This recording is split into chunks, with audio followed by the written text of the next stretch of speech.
Here we are for another episode of the Blitz. Let me fix my camera a little bit here. Do this. All right.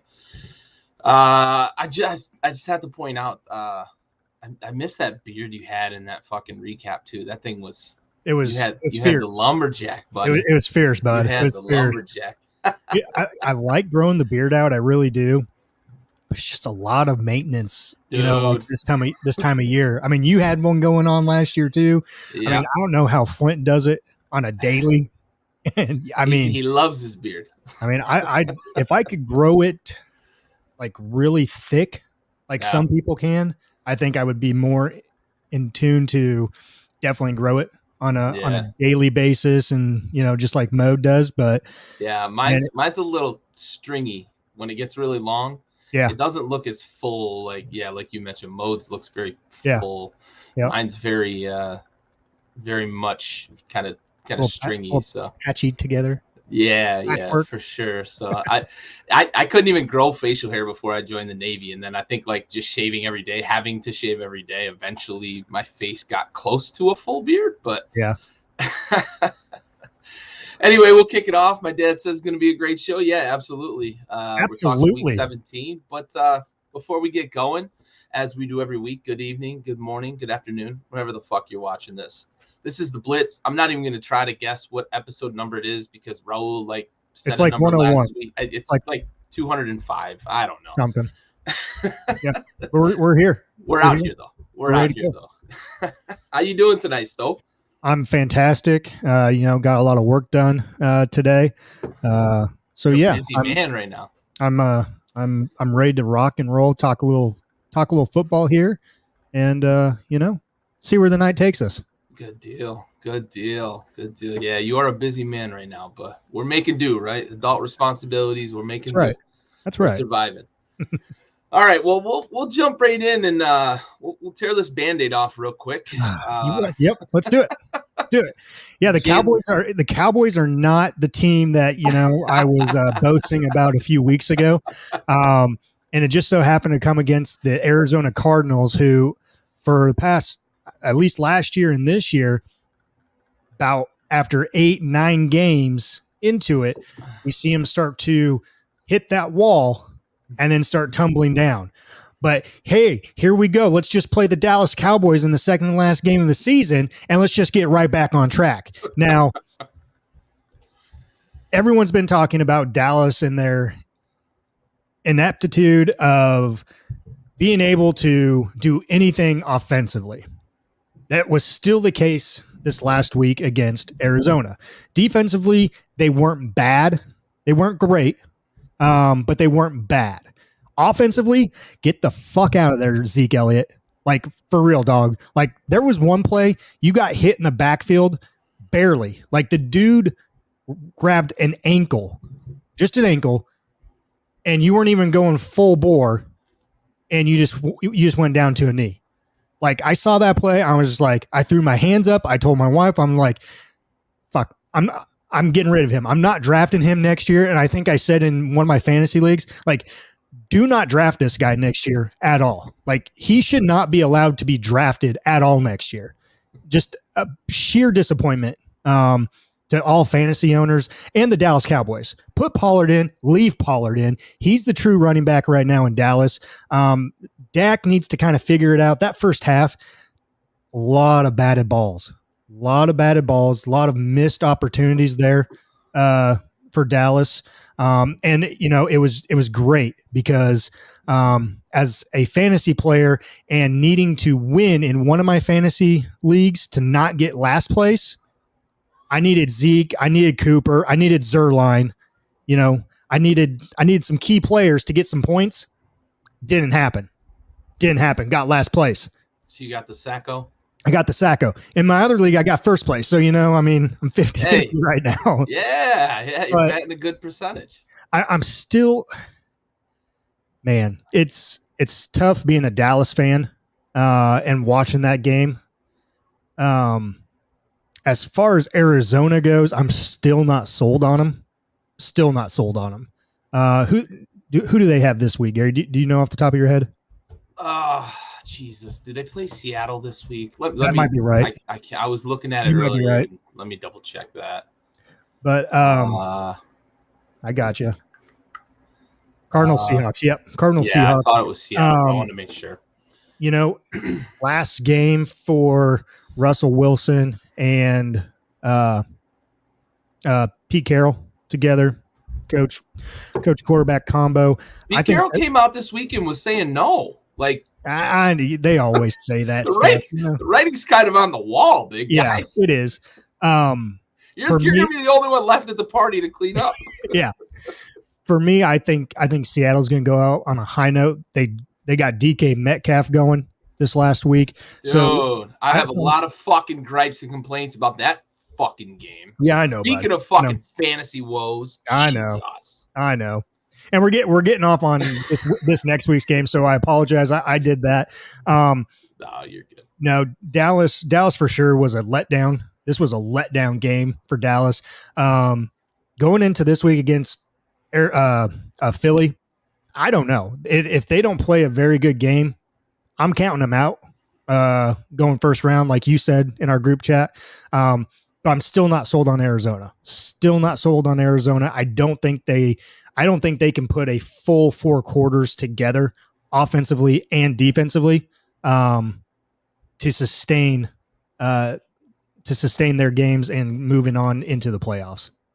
Yeah, I'm with you. And to address Zeke really quick, I've been saying for a month or so, like Pollard's the best running back on that team. He's the most explosive, probably the most explosive offensive weapon they have. CeeDee Lamb might have a little bit of say in that, but he's been pretty underwhelming too with Dak's underwhelming play. The wide receivers, they have clearly not been on the same page. So like Tony Pollard, in my opinion, has been the only real kind of steady force within that offense, and they don't use him enough.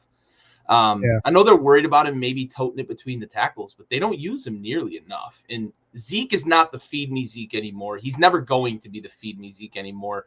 And it's been clear for probably 2.5 seasons now. 2.5 seasons, He's not that guy anymore. And it may be the injuries and all of the pounding. He's a very powerful runner when he was in his prime, and he still tries to be that guy and welcomes contact, picks up a lot of blitzes, and those are heavy collisions at times with linebackers coming in at full speed. He's one of the best in the league at doing that, but it does take its toll. Those are collisions just like being tackled on a play where you're carrying the ball. So Zeke is just, I think it's one thing or another. He let himself get out of shape after he got paid, and I don't think his body has ever fully recovered from that. He got back to playing weight this year. This season, if you watched Hard Knocks, putting that weight on and then taking it off, it's different, mm-hmm. and as a guy, I wrestled and played football in high school, and I would play football back to back, right? It would be football, then wrestling. And baseball season was always when I was putting weight back on for football season. Losing that weight and then trying to put it back on, it takes a toll on your body, even for a young guy. Zeke's only 26 or something, but I don't know that that's the case, but it could be because he got really out of shape after he got paid. I just don't know what's going on with the Dallas offense, right? And we've had a lot of conversations this year about their defense, and everybody wants to talk about all the turnovers, but you see what happens to that defense when they play a team that doesn't turn the ball over a lot. They've gotten really, really healthy against the bad teams in the NFC East. The Giants, the Washington, and Philly have all turned the ball over a ton when they've played Dallas, and then a couple of other teams outside of the division. But you look at the games they've played against teams that haven't really turned it over, and they haven't been the same team. And we saw it again against Arizona.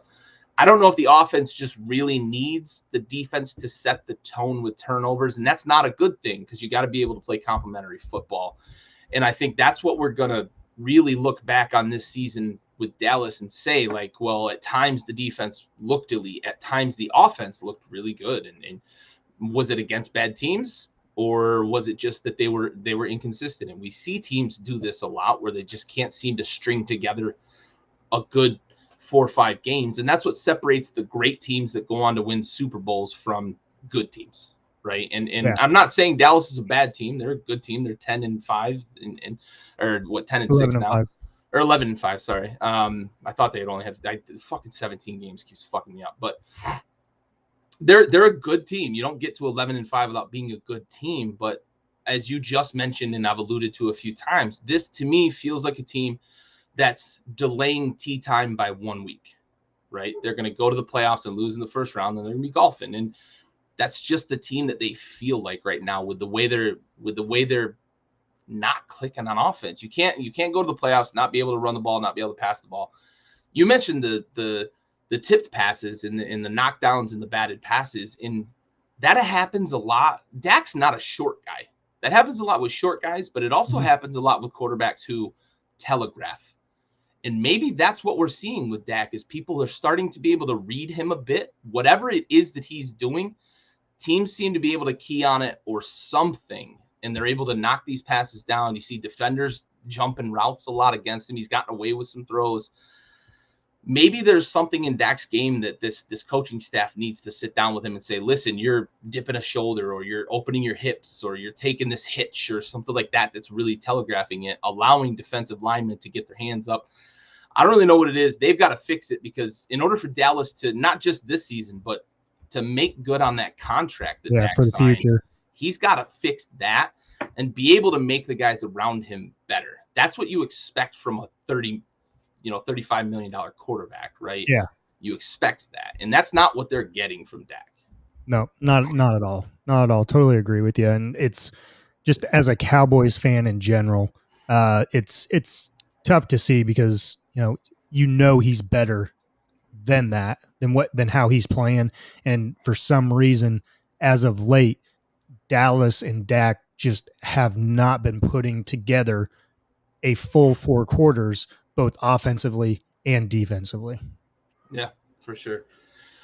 All right, we'll go ahead and finish out the NFC East here. Washington and Philly played in the 1 o'clock slot. I want to say thank you. You're welcome. Keeping the tradition going. I was driving during this game. We were trying to kind of piece out weather. We had some bad weather in New York on Sunday and some bad weather coming in yesterday in Virginia here. We ended up getting like 5 inches of snow. It's crazy. So we're trying to drive and ended up leaving on Sunday and missed football in terms of watching it. But I was listening on satellite radio and keeping up as much as I could while driving on Facebook. And of course, Stove held down the fort. Plenty of hashtag thanks Haskins. It looked like there was positives with Washington until halftime. And then the coaching staff took over and the team sucked again. Yeah. You play a great first half. You actually finished the first half well. Finished the first half, yep. You were at the end of the half. And then you come out in the second half, and like, if Philly made adjustments, Washington didn't. And I don't know if they just expected Philly to continue to keep doing what they were doing, but that's what bad coaching staffs do. It's embarrassing. I know we're getting the new name. I wish we could get a new coaching staff with the name, right? Like, can we just on 2-2-22, like, Ron's out, I don't care who comes in, new name, new coach, new face, new year, new me, everything, right? Let's just go across the board, because this isn't working. This team is unprepared. They're not coached well in game. They can't make adjustments in game. And I'm going to say it again, and I've said this to anybody that'll fucking listen to me. You can both be a highly respected coach in the NFL and still suck. And that's what we have with Ron Rivera. That's what the Rams had with Jeff Fisher. You can be both. They're not mutually exclusive. He's very respected across the league. Everybody talks about how respected and how much they, respect him as a man, as a player, as a coach, but he sucks. Yeah. He sucks. And it's his loyalty to Scott and Shaq, and it's killing this team. they can't overcome the deficiencies of the coaching staff. I don't care how much fucking talent you have. If you're that bad, ask Mike McCarthy how he did in Green Bay, right? Got one Super Bowl that Aaron fucking strapped everybody to his back to win. Dude, Superman. We ain't got Superman in Washington. So it's just not going to work. Philly clinched the playoff spot, though. They got their help they needed. The Vikings lost, and I think that the Saints couldn't catch them for strength of schedule or something. So they ended up securing a playoff spot by the end of Sunday. So congrats to Philly. Whatever. Fuck them. Yeah, it was interesting. I took on your role for a little bit during this game, and I think this might have been the first and only game of the season where Washington had scored on its final possession going into halftime. And so I'm thinking, hey, Gary's not watching. I'm taking over. I'm a good luck charm, you know. Right? I'm really thinking here, you know. Yeah. And I'm like, wait a second. I can't be doing this. You know, I'm a Dallas fan, and so that second half, I kind of tapered off a little bit on the commenting, and I think that's where things went loosey goosey for Washington. That Cowboys karma back. That's right. But no, definitely, Washington did not make any adjustments at halftime. It seemed like Philadelphia did, and you've been saying it all year long too. Hurts is not a quarterback in the NFL, and so when you have Jalen Hurts leading your team to victory over Washington football team, give him credit. He is a quarterback in the NFL right now. But we'll keep it at that. I'll say that, like I say, with the coaching thing too. You can both be a quarterback in the NFL and not be an NFL quarterback. Yeah. Jalen Hurts is a prime example of that. And there are others, but he's definitely yeah, bad offense, offensively, bad defensively for Washington in that second half. And you gave props to Philadelphia for making those halftime adjustments and coming out victorious there in the end. And then, the big thing at the end of the game that happened after was the whole railing collapse and everything else. And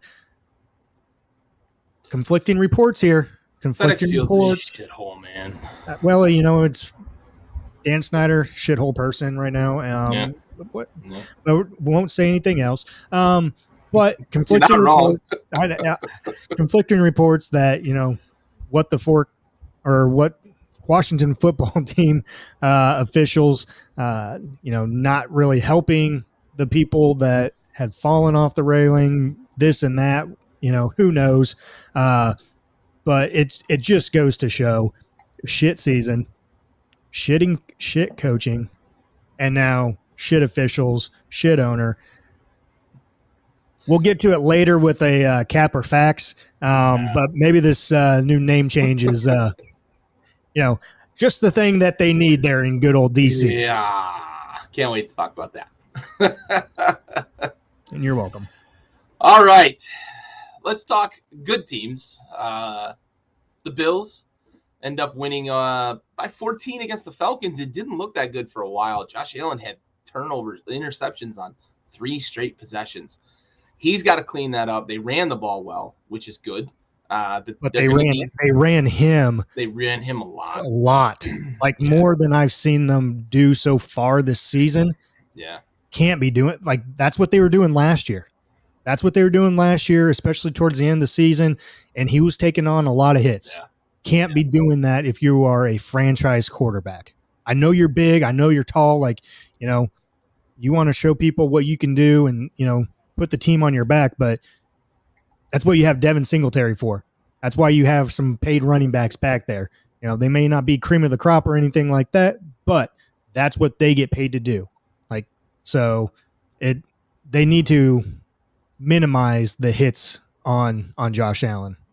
Yeah, I don't mind the design runs a handful of times a game just to keep the defense honest. And you do change the numbers game when you run the quarterback because you've got one more blocker that the running back can go block and pick somebody up. But you can't be running your franchise guy that much. And I know it was sort of out of necessity in a lot of ways, but Singletary had a pretty good game. They could have Mhm. shoved it into his belly a few more times, I think, and still been able to do the things they wanted to do. Um, I'm not too concerned for Josh with the turnovers. I mentioned them because they were a big deal in this game because the Falcons are not a good team and the Bills kept them in the game with those turnovers. It looked like they were going to run away. Then they let the Falcons back in. It actually lost the lead at one point, but then came back, finished it off, won by 2 touchdowns. Yeah, I think I think it's the designed runs that bug me the most about in terms of things they can control, as you mentioned there. Um, Things they can control are those designed runs, and you see it sometimes. They get desperate, it seems, to just get the ball moving, and they call these design runs for him. And I don't like those. If he's scrambling and the defense is scrambling and he's just kind of controlling the tempo because everybody's covered downfield, I think he can protect himself a bit better in those scenarios. But when you're running these design runs, you're asking a quarterback to run power runs. Ask Cam Newton how that worked out. Like, he's had multiple surgeries because of the pounding he's taken. And Cam Newton is as big, if not bigger, than Josh Allen, right? Like, in terms of his build, he's that guy that should be able to take that pounding.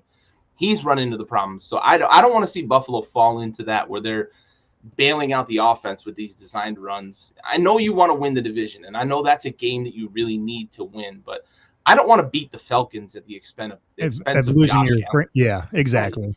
Yeah, Like, you just hit the nail on the head with that one.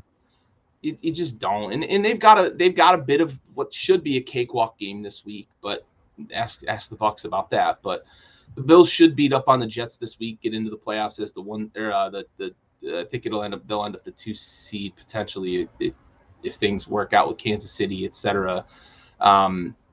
Based on 3-way tie and stuff like that. But they'll get in, they'll have their home game and be fine. I just don't want to see them resort to this stuff and then you lose the guy and they can't win without him, right? Yeah, so definitely not. That's where they need to keep their focus. All right, so Bears Giants, nothing really to see here other than one thing. Robert Quinn actually set the Bears record for single season sacks, a franchise that has had some real dudes on the defensive side of the ball. Robert Quinn goes and sets the franchise record for sacks, does it against the Giants. He's got one more game to kind of put it, maybe out of reach of guys in the future. But great season for him. The Bears have some things to build on, but they've really got to figure out that coaching staff.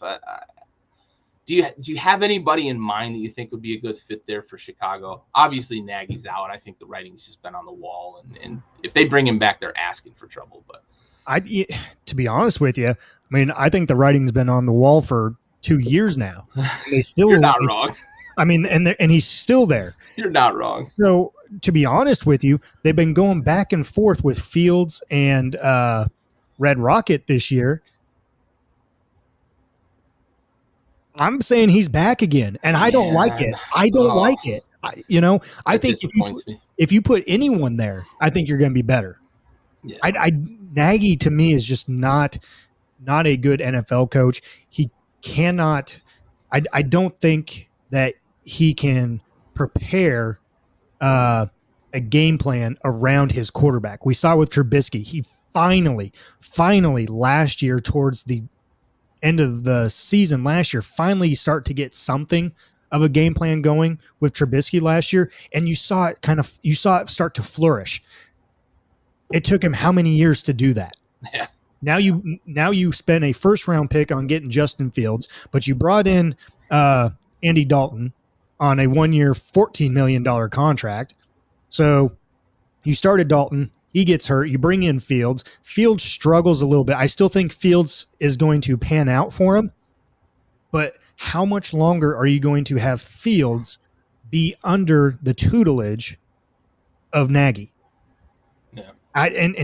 It pains me to say it because I think Chicago as a franchise and Fields as the future of the Bears, I think everyone deserves better than Nagy. I truly do. But with saying that, I think Nagy is going to be back next year. I really do. And it pains me to say that because I've been wanting him gone for the past 2 years and he keeps coming back. So and if they win this last game, I mean, what's that put their record at?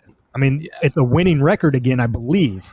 They're close. Yeah, or maybe right there at 500. 7-10. Yeah, they're okay. So your quarterbacks have been battling injuries all year. Are you going to blame it on that, or and fire him, or keep him? Like I think we agree we're blaming it on Nagy. Yeah, I just don't know that the Bears will. I'm going to say 75%. He's coming back. I truly, and it pains me. That pains me because I like Fields and I want him to be successful. I don't think he can be successful with Nagy. Golly. I don't think so either. Oh, Aaron brings up Harbaugh, and I know there's some momentum right now that the Bears might be the landing place for him. He played there, and he's already up there in the Midwest at Michigan and whatnot. But I don't know if Harbaugh leaves Michigan. I think if he wins a natty. No, joking. I'm totally joking there, but I don't know. Maybe if he ever wins one, he might go back to the NFL. But no, I think he loves it there, and I think they love him. They love him this year. That's true. Yeah, they wanted him gone last year. What have you done for me lately? I mean, he finally got the monkey off his back and beat Ohio State. The only thing that he hasn't done, win a natty. He won the Big Ten, beat Ohio State this year, so he's 2 for 3. Yeah, there might be a big push. I mean, an NFL team might be ready to bring him back.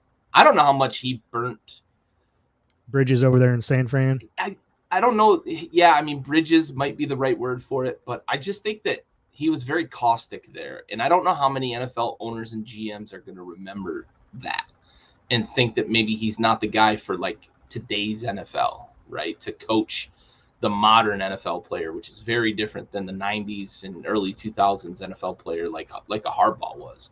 But you saw what he did with Kaepernick though, after Alex Smith went down. Yeah.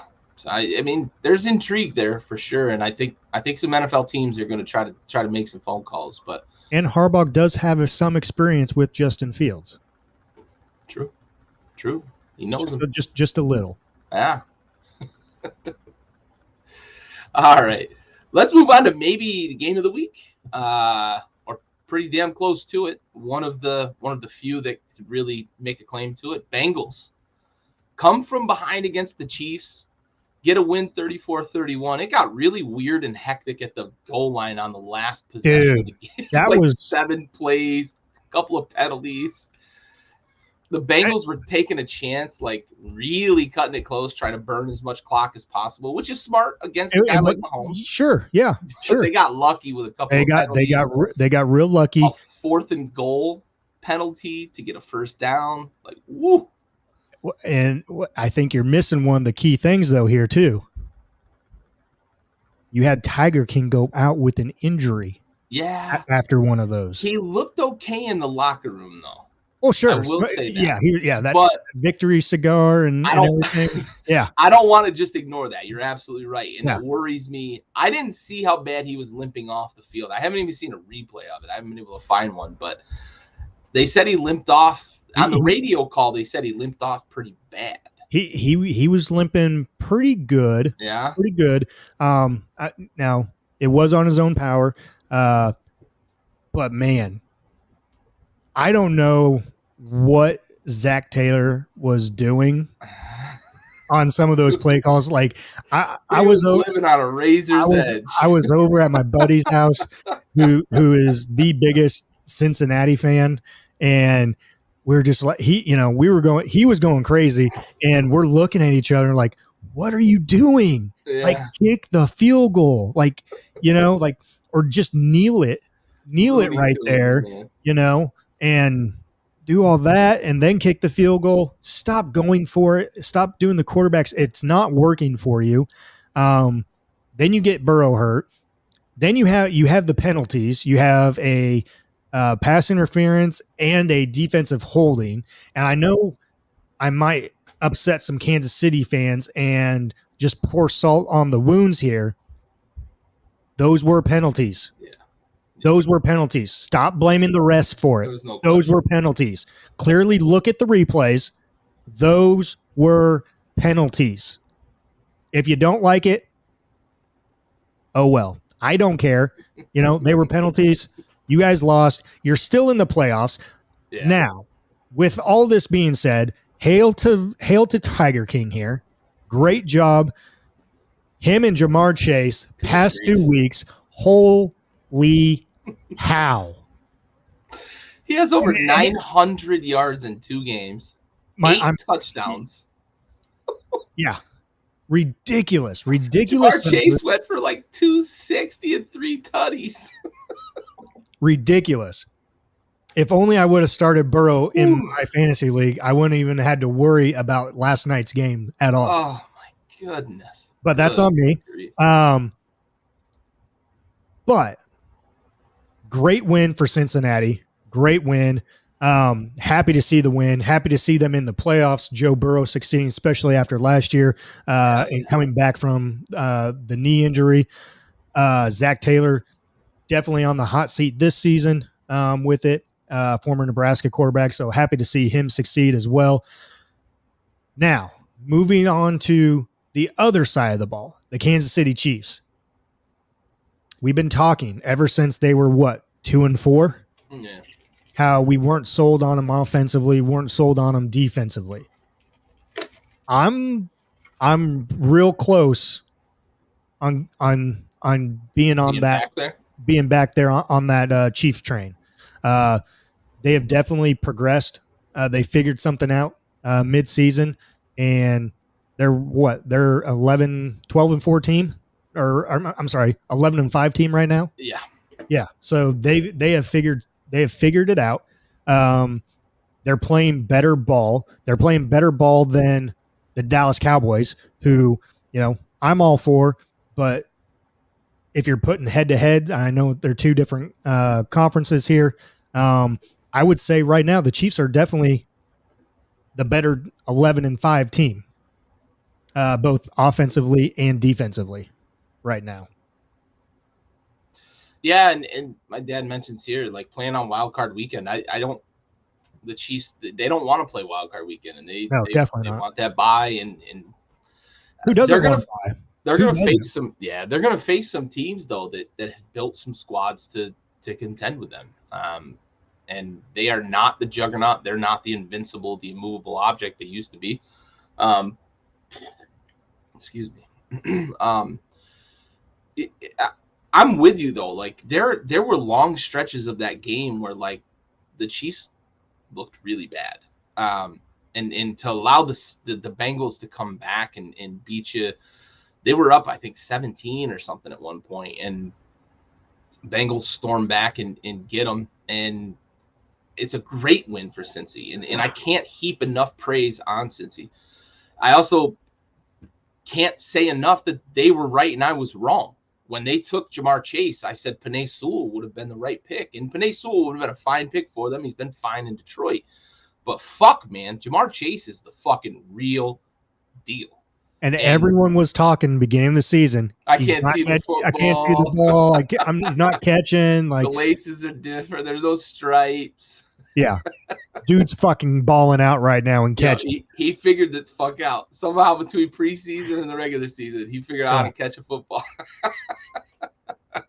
But yeah, man, like he's been the real deal. And I thought they were kind of crazy not putting another offensive lineman in front of Burrow to protect that asset. And they still need to build that old line. It's good. It's not great. They need to put more in front of him to protect him. But Jamar Chase is the real fucking deal. And they nailed that pick 100%. I don't know how much they consulted with Tiger King on it. If it was a lot, then he was right. If it wasn't a lot, then they were right. If it was a bit, then, they both. They're both winners right now. Yeah. Sure. So let me ask you this real quick. Did that performance by Jamar Chase put him over the top to win Offensive Rookie of the Year? Yeah, he beat Mac Jones with that game.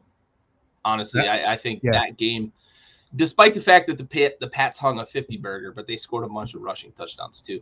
I think that game right there puts Jamar Chase ahead of Mac Jones. For me, in the voting, I think that puts him ahead for offensive rookie of the year. It's cool that we've got a class that we have multiple guys. Like last year we had Herbert, we had Jefferson, Burrow was good before getting injured.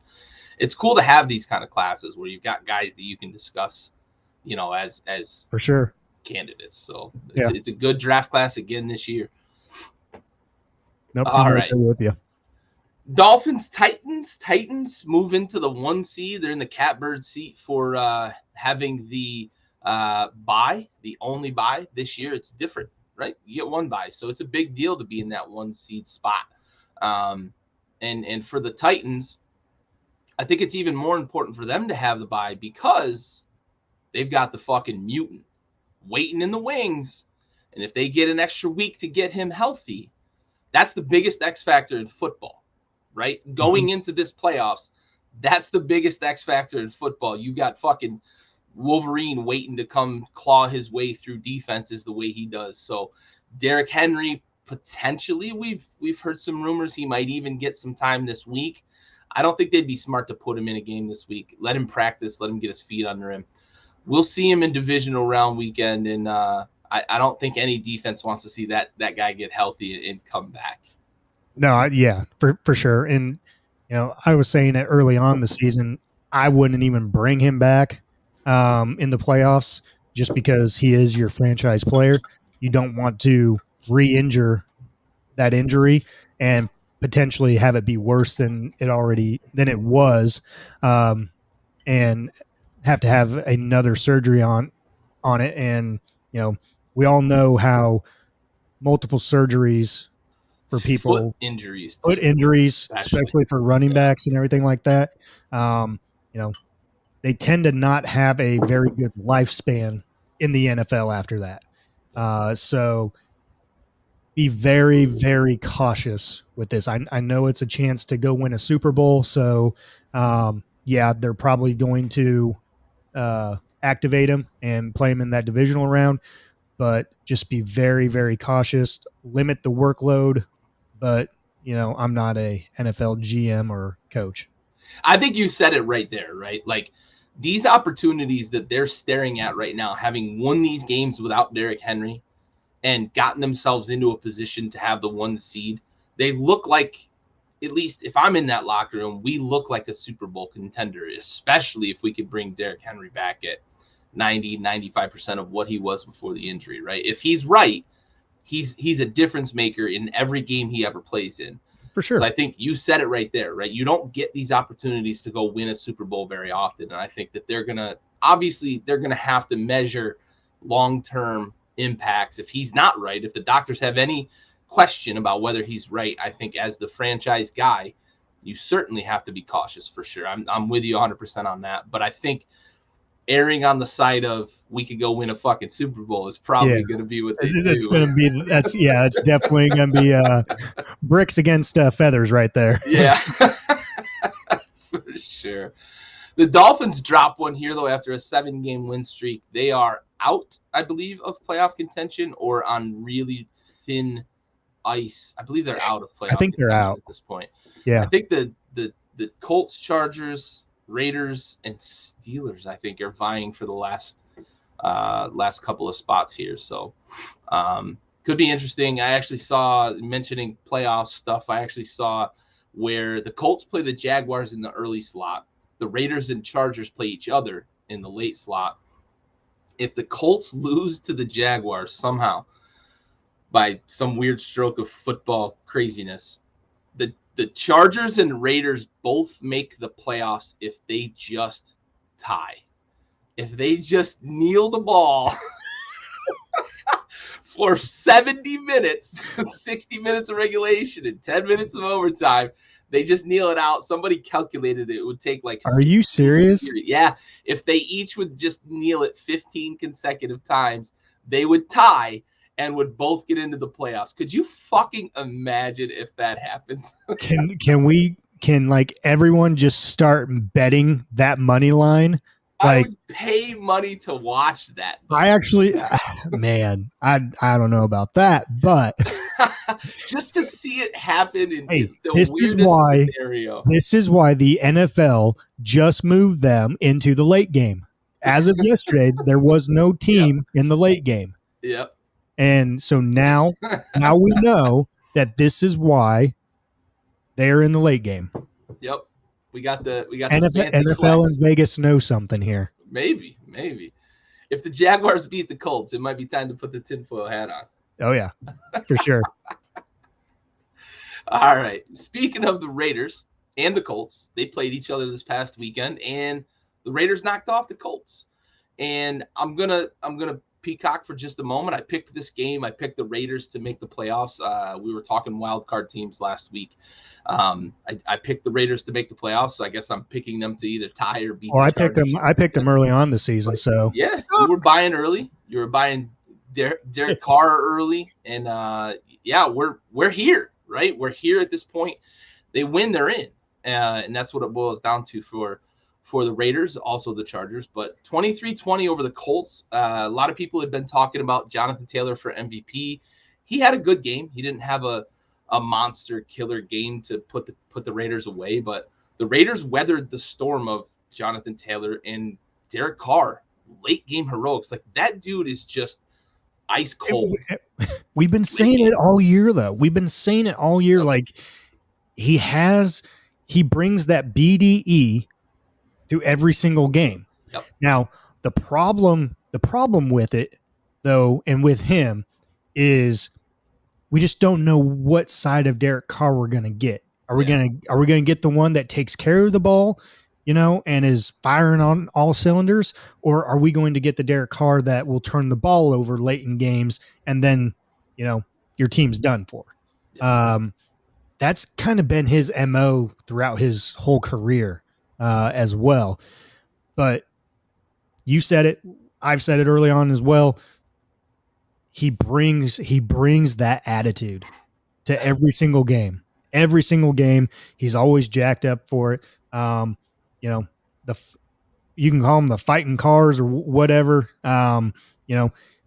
People will play for him. People love that attitude and that energy that a quarterback brings to the team. And when other players see that and see your quarterback fighting for you, going out there like he does weekly, other people are going to fight for you and fight the same way. And so I think in a game against Indianapolis where it was a must-win for them, they put everything on the line, came out victorious in the end. And so now you are one game closer to getting into the playoffs. So here's a question for you about Derek Carr, because there's been a lot of conversation this year. I think a lot of people have been treating it as a done deal that Derek Carr is not a Raider next year. Mm-hmm. Do you think that that's true? For me personally, I hope he is a Raider. He wants to be there. Mm-hmm.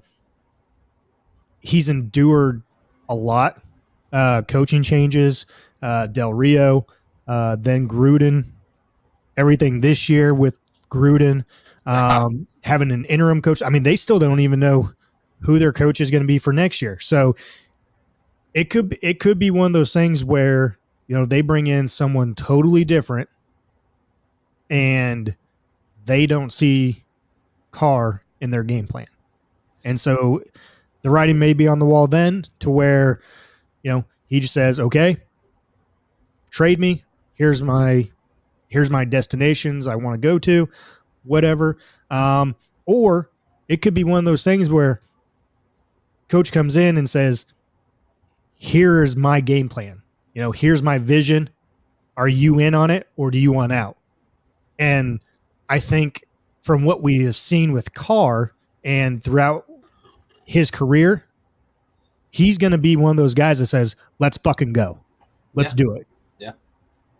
Hey, listen, if they want to let him go, I know Washington needs a quarterback. Snyder's a bit of a fuckhead, but there's a lot of shit to do in DC, buddy. So DC, Derek Carr, DC, just saying, I would gladly, if the Raiders want to move on from Derek Carr, I would take him on this team in a fucking heartbeat. Scary Terry's over here, Derek. Plenty of options there. Anyway, I think they're stupid if they move on from him. But we've seen teams do dumber things in the past. So I think you're right. It's going to really depend on the incoming coach, where Mayock sees things going, because it seems Mayock's kind of in power there now, with Gruden out of the way. So we'll see. Yeah. Well, I think they're dumb to move on from him, though. I do too, and especially with your upcoming quarterback draft class. His contract is so team fucking friendly too. Like he's on like a $19 million contract. Like let's chill out here, trying to think that we're better off without him. Yeah. And as you were about to say, right, the draft class isn't great. It's not as good as years past. You have Kenny Pickett, you have Matt Corral. I think you have Jake Haener from Fresno State. Haener's coming back. Oh, is okay. Yeah. Okay. He lost. That's right. He lost one of those guys. That's right. So, yeah, you did say that. So yeah. And who else? I mean, I can't remember who else is out there. Like Howell and obviously you have Ritter and you have Malik Willis, but I think a lot of those guys just aren't really NFL prospects, in my opinion. But yeah, for sure. I don't think it's a very deep draft class. If you're not getting Pickett and you're not getting maybe Corral, depending on the injury and how he recovers from that, hopefully it's not too bad of a injury there with that, too bad of a rehab getting ready for the combine and whatnot. It's not very deep beyond Kenny Pickett, really. Like if we're really talking serious about the draft class, like it's not super deep beyond Kenny Pickett. So yeah, for sure. All right. Patriots, Jaguars. Mentioned the Patriots hang a 50 burger on the Jags. They had 2 running backs each run for 2 touchdowns. Mac Jones threw for 3. The Jags are fucking awful. They need a coach. They need to put some talent around Trevor Lawrence if they're ever going to make good on his potential. He hasn't looked good this year as a rookie. A lot of rookie struggles. A lot of rookies do struggle. Peyton Manning threw 28 INTs. I'm not saying that Trevor Lawrence is going to be Peyton Manning, but rookies go through growing pains. So they need to figure out the coaching staff, though. They've got to bring somebody in who is ready to work with Trevor Lawrence. Urban Meyer was clearly not the right choice. Lost a year with him. But if you're going to salvage it, you've got to make the right move. You've got probably the first overall pick, so you're going to be able to put some talent near him, right? Whether it's they're going defensive, they're going Aiden. They may need to, right? Yeah. You end up with Hutchinson or maybe even Thibodeau if he goes to the combine and just blows everybody out of the water in his underwear. Patriots, though, is this 50 burger something that teams should be concerned with going forward, or is it really just the Jags? No, it's the team that they played. It really is. I mean, even when 50's 50, though. It is, but it's the Jaguars, though, too. I know. It's the Jaguars. Yeah, I mean, this game, it wasn't even a game. I mean, it's really not. But 50's 50. I get it, but it's against the Jaguars. Yeah. I'm with you. Pats are getting ready for the stretch run. It's what Bill does, but the Jags are just not a good team.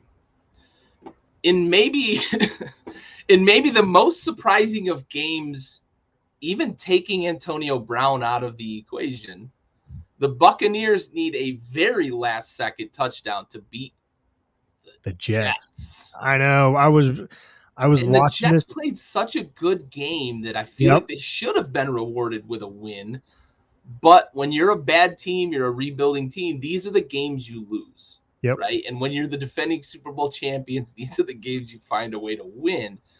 But the Bucs don't look great, and they lost another weapon. Godwin went down with the ACL. Fournette's still hurt. He might be back for the playoffs. Jones got hurt mid-game. Even Keyshawn Vaughn went down at one point in this game. And then in the most crazy, the Jags, for sure. They checked out for sure. It's hard to stay engaged when you're 2-13. So I think they're fully checked out. But in the spectacle of all spectacles, Antonio Brown takes off his jersey, his shoulder pads. Then he takes off his compression shirt underneath his shoulder pads and throws his gloves into the stands and then dances around in the end zone And then after the game, the rumors are that he was not wanting to enter the game because his ankle was hurt. He looked pretty fucking healthy, dancing around in the end zone, flipping everybody off and giving the peace sign. I say that in joking, but I need to kind of pull back on that a little bit so we can talk about it too. Let's talk about the Bucs win first, though, and then talk about Antonio Brown. Are you more concerned for the Bucs now, or was this just one of those games that they had to find a way to win and route to the inevitability of the playoffs? Is this concerning, or is this just one of those games? No, it is concerning a little bit because of who they were playing. They're playing the Jets, who have kind of pushed their way into a better ball club towards the end. Yeah. I mean, I wouldn't say good yet, but yeah, relevant's a good word there. But the Bucs haven't been playing their best ball as of late. And you mentioned it, some injuries on both sides of the ball. You mentioned both sides of the ball. And maybe the biggest injury of all is losing. Now I'm losing his fucking name. Damn it, middle linebacker that fucking tackles everything that moves. But they lost it. Levante David. They lost him this weekend. Yeah. That might be the biggest injury. Yeah, and he's been there. Shoot, he's been there as long as Mike Evans and everyone else, basically. But yeah, the Bucs just haven't been playing Buccaneer ball like they were first part of the season.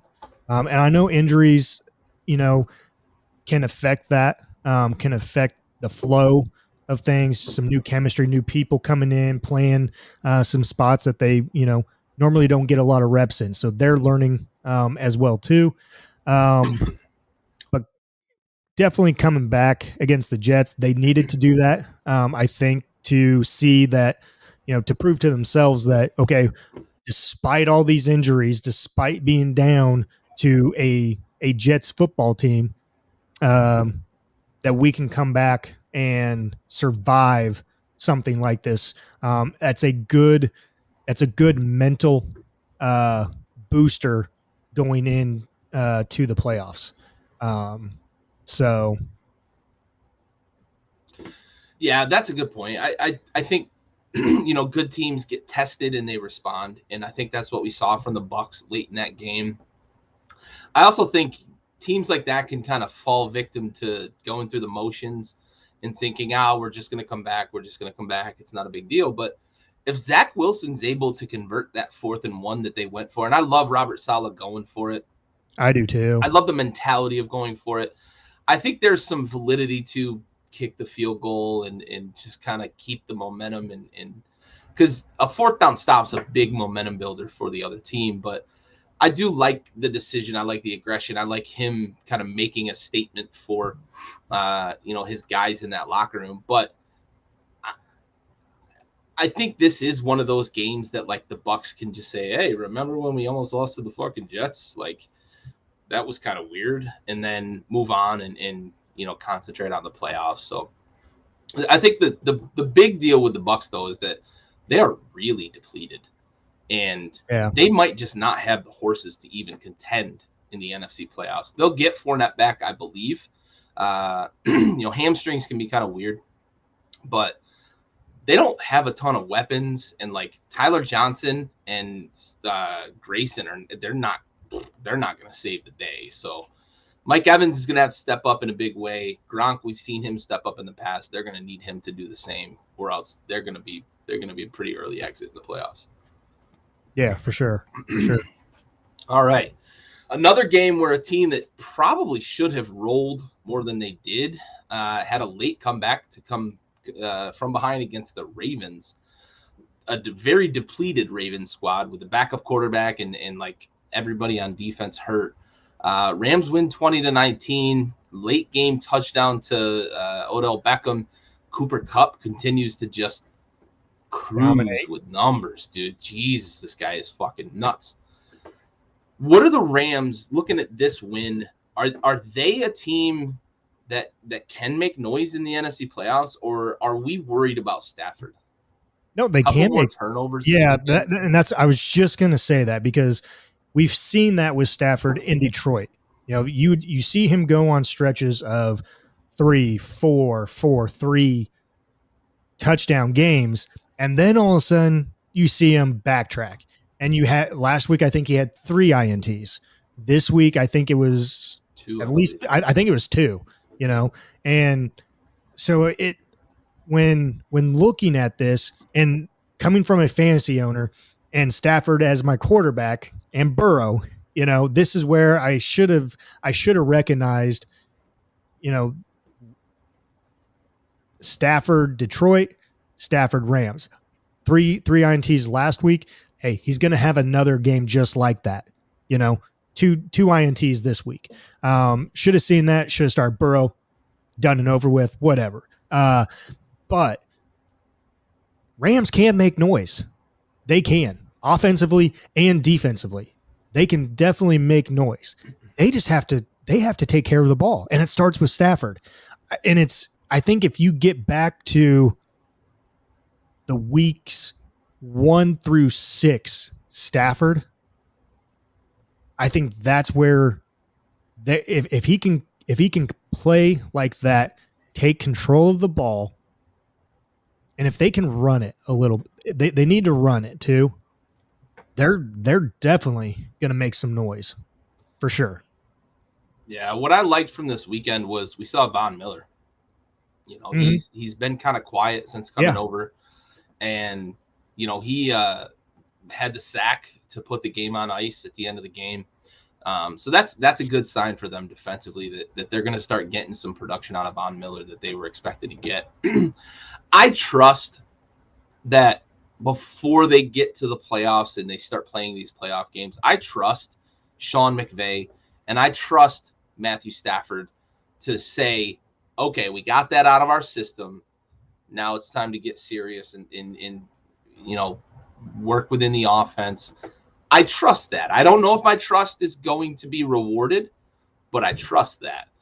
And yeah, you mentioned it. My dad's mentioning it right here. He's been inconsistent, and that's what we saw from him in Detroit in a lot of ways. And it was always there's no talent around him. Well, there's plenty of talent around him in LA, and he's been great for long stretches of this season, but he's also been mediocre for pretty good stretches of this season, and he's in another one of those stretches right now. But I think he's going to get it out of his system. I think that Sean McVay is going to reset before we get to the playoffs, and I do trust that. I think the Rams are ready to make some noise in the NFC playoffs. I remember real quick here. I remember Mode saying something about Stafford, and that's if Stafford starts to struggle early on in the games, he's done for. Yep. So keep that in mind as well. Moving into the playoffs. Yeah, that's a very surprising thing, but he's absolutely right. Right. And if anybody would know, it would be Mode, because he's watched as many Lions games as probably anybody over the last, decade.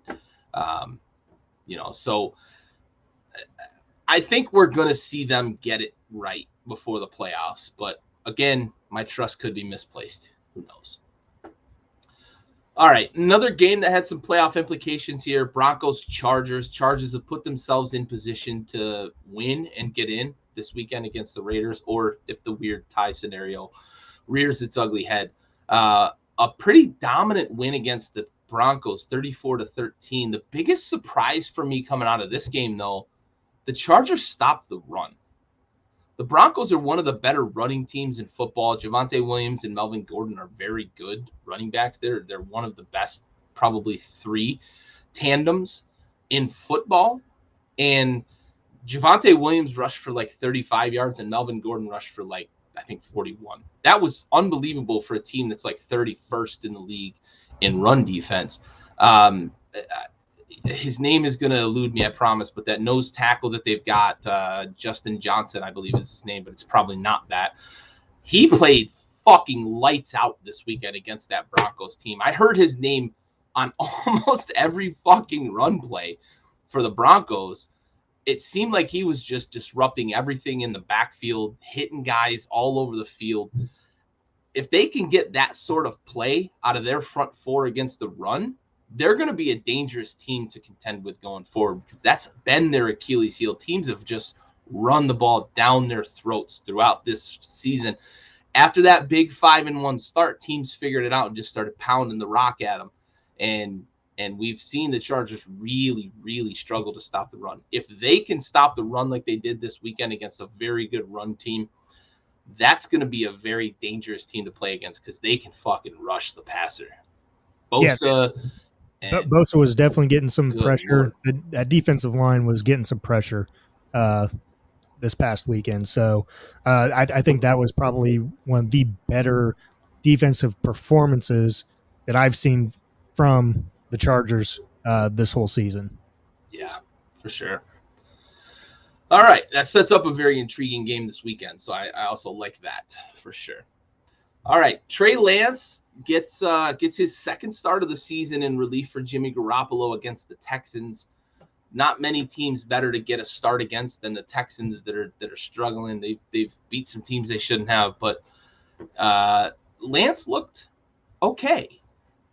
He didn't look really good in his first start of the season, and there have been times when I've thought, I don't know if the Niners really drafted the right guy, but he looked okay this weekend. He managed the game pretty well. He threw the ball okay, ran the ball a little bit. I thought they might run him more, but do you think Trey Lance has what it takes to be that guy next year? Kyle Shanahan's already said if Garoppolo's healthy, he's the starter this year. Should we expect Trey Lance to be the guy next year? And are the San Francisco 49ers going to like the returns that they get on that investment in him? I'm going to say no on this one. I have not seen enough out of Trey Lance unless he just has one hell of an offseason. But an offseason can only do so much. It's that game time experience to where you put that preparedness, the preparation and everything in the offseason, you put that into play going forward. But for me, I'm gonna say no. I think they drafted him too high, and so I don't think that they will get that return. I also didn't think they needed to trade up for him. No, definitely not. It just seemed like wasted draft capital. I think that he has potential because of where he is. I think that Kyle Shanahan runs a very quarterback-friendly offense. I think that he knows what he has in Trey Lance, or he thinks he knows what he has in Trey Lance, and he's going to nurture that as much as possible. And I think that Kyle Shanahan's the right guy for that because of the type of offense that he runs. A lot of stretch stuff, a lot of zone stuff, a lot of stuff that gets the quarterback moving, moves the pocket sideline to sideline, makes it more comfortable because rushers can't come in just on a steady platform, those sorts of things. So I think if Trey Lance is going to be successful, he's in the right situation. Now, I do agree with you that what I've seen from him this year does not have me convinced that he is going to be that guy, though. I think you said it perfectly. He needs to have a really good offseason, learn the offense, get the reps as the number one guy, because he didn't get number one reps this year. Jimmy was the guy, right? And they gave him plenty of reps, I'm sure, in the offseason, but he needs to get those first team reps. He needs to be the guy in that offense and get that live game experience to really start to show me that he is that guy. Raul, the question is Trey Lance going to be the guy in the future? Welcome to the show. It's good to have you here, buddy.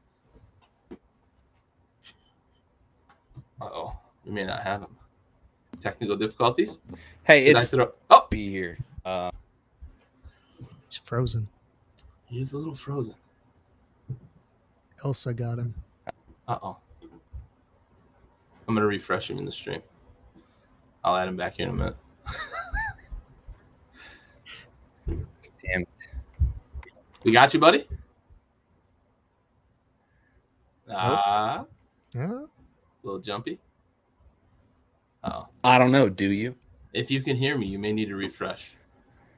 I'll add him back. All right. We'll get him in here. All right. So we already talked Cardinals, Cowboys. I do want to mention one quick thing about the Cowboys. It is amazing. We've already talked memes, about it. Yeah, just real quick. The memes I've seen over the last couple of days, though, and we love memes at Backyard Sports. Sure. The memes comparing Trevon Diggs to Jameis Winston have broken my fucking funny bone, man. It is such a perfect comparison, though. The guy has 11 picks, but he also has given up the most yards in the league. It's amazing. It's like such boom or bust with him. It's incredible. It's just that is interesting. I hadn't seen that. Yeah, I've seen a couple of them. I posted one on the page, but I didn't send it to the group chat. I was hoping somebody would just find it. Yeah, about Raul? that. I don't know. Am I here? Am I? Yeah, you're here. Good. We Can got you hear you. me? Hey, How you doing? Okay, Jesus Christ.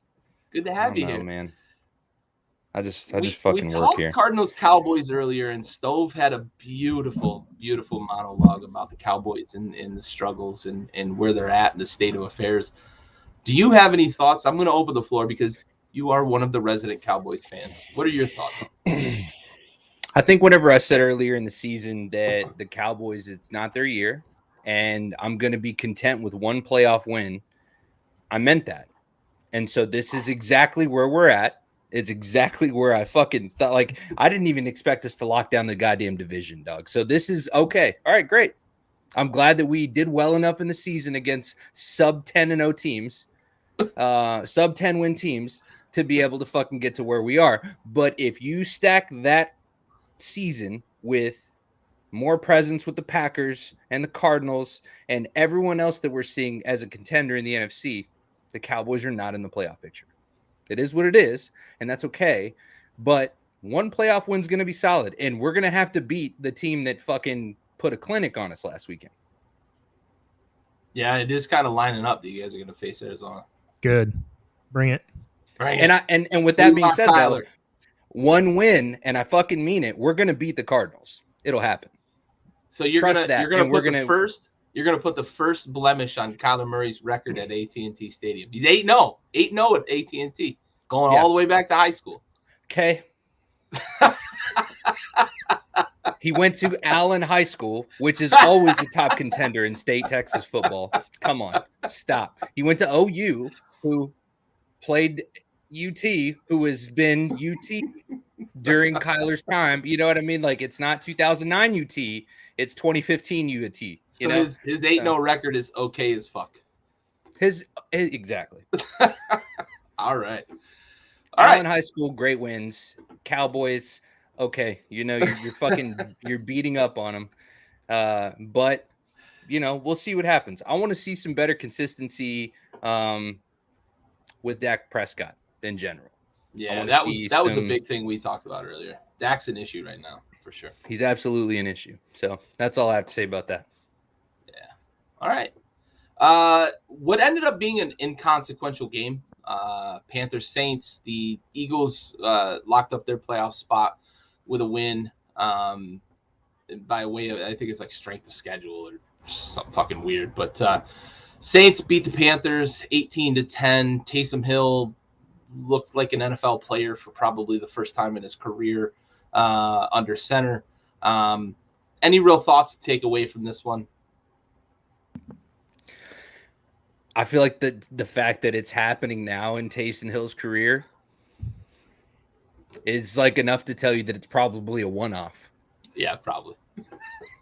He's going to continue to be this utility player, Swiss Army knife that's going to not really be, you know, it's got the plastic toothpick in it, and that's the quarterback position. Yeah. I can't remember, Gary, if it was you and I talking about it or if it was someone else around here. Matt Rule being somewhat on the hot seat. Okay. Yeah.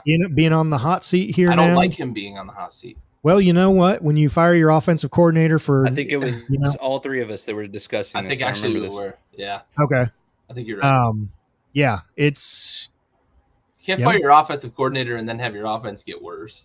Yeah. That's tough. And we've talked about it for a couple weeks now, but made the wrong move there, and it could come back and bite him in the ass after year two. It could for sure. I don't like that it could, but it very well could. I like Matt Rule. I think he's been dealt a pretty tough hand there trying to get a quarterback, and they went and made probably the best move they could have made with where they were, situationally, and getting Sam Darnold and hoping they could resurrect his career. And for about 5 weeks, everybody was like, whoa, hey, maybe they got this figured out with Sam Darnold, but they were playing really bad teams to start the season. So there's that. Now we move on to my heartbreak of the weekend. The Seahawks and the Detroit Lions, the most inconsequential of football games, except for the fact that I was playing fantasy football in the championship game against a guy who had both DK Metcalf and Amon-Ra St. Brown, who put up a combined 64 motherfucking points in a game that was over at fucking halftime. The Sea Chickens are still out here winging it, running fucking tap passes at the 1 yard line to DK fucking Metcalf. Hand the fucking ball off. Rashad Penny's already got 2 tutties on the day. Give him the fucking ball.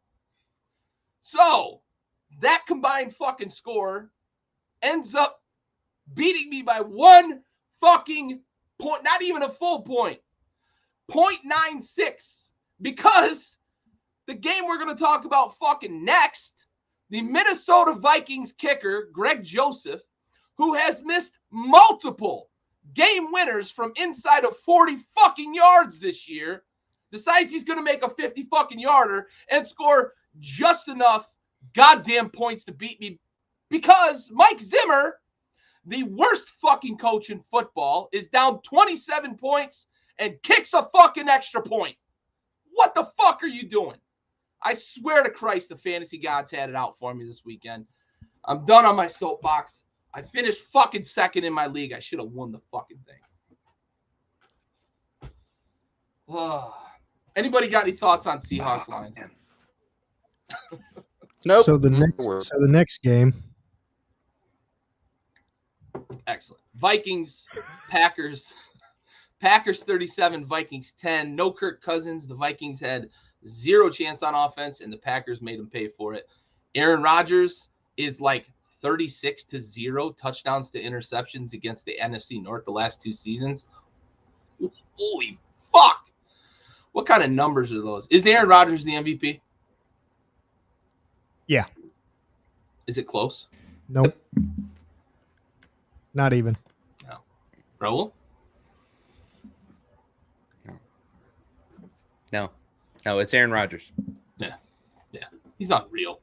35 touchdowns, 2 picks. Hey, and the Packers, like I've been saying all year, the Packers are going to win the Super Bowl. Okay, thanks. Yeah. You've been saying it. You've been saying it. We have to give you that credit. You have been saying it. I've got a hot one. I've got a Captain Facts actually. So once we get there, I thought about it. We're gonna add one. It hit me yesterday, and maybe it's we're gonna do it live. But Captain Facts need to be turned in this afternoon. Sorry, we're doing it live. You're right. Listen, I was busy doing the TPS report, and I couldn't find my fucking stapler. Did you get the cover sheet? No, because I beat the fuck out of that copy machine, dude. Damn, it feels good to be a gangster. Right. And all I wanted was a fucking piece of cake. And instead, I burnt the fucking building down. Incredible reference. All right. Last game of the week. Big Ben finishes up his career at Heinz Field. Most likely. There's some weird way that they could host a playoff game, but it ain't going to happen.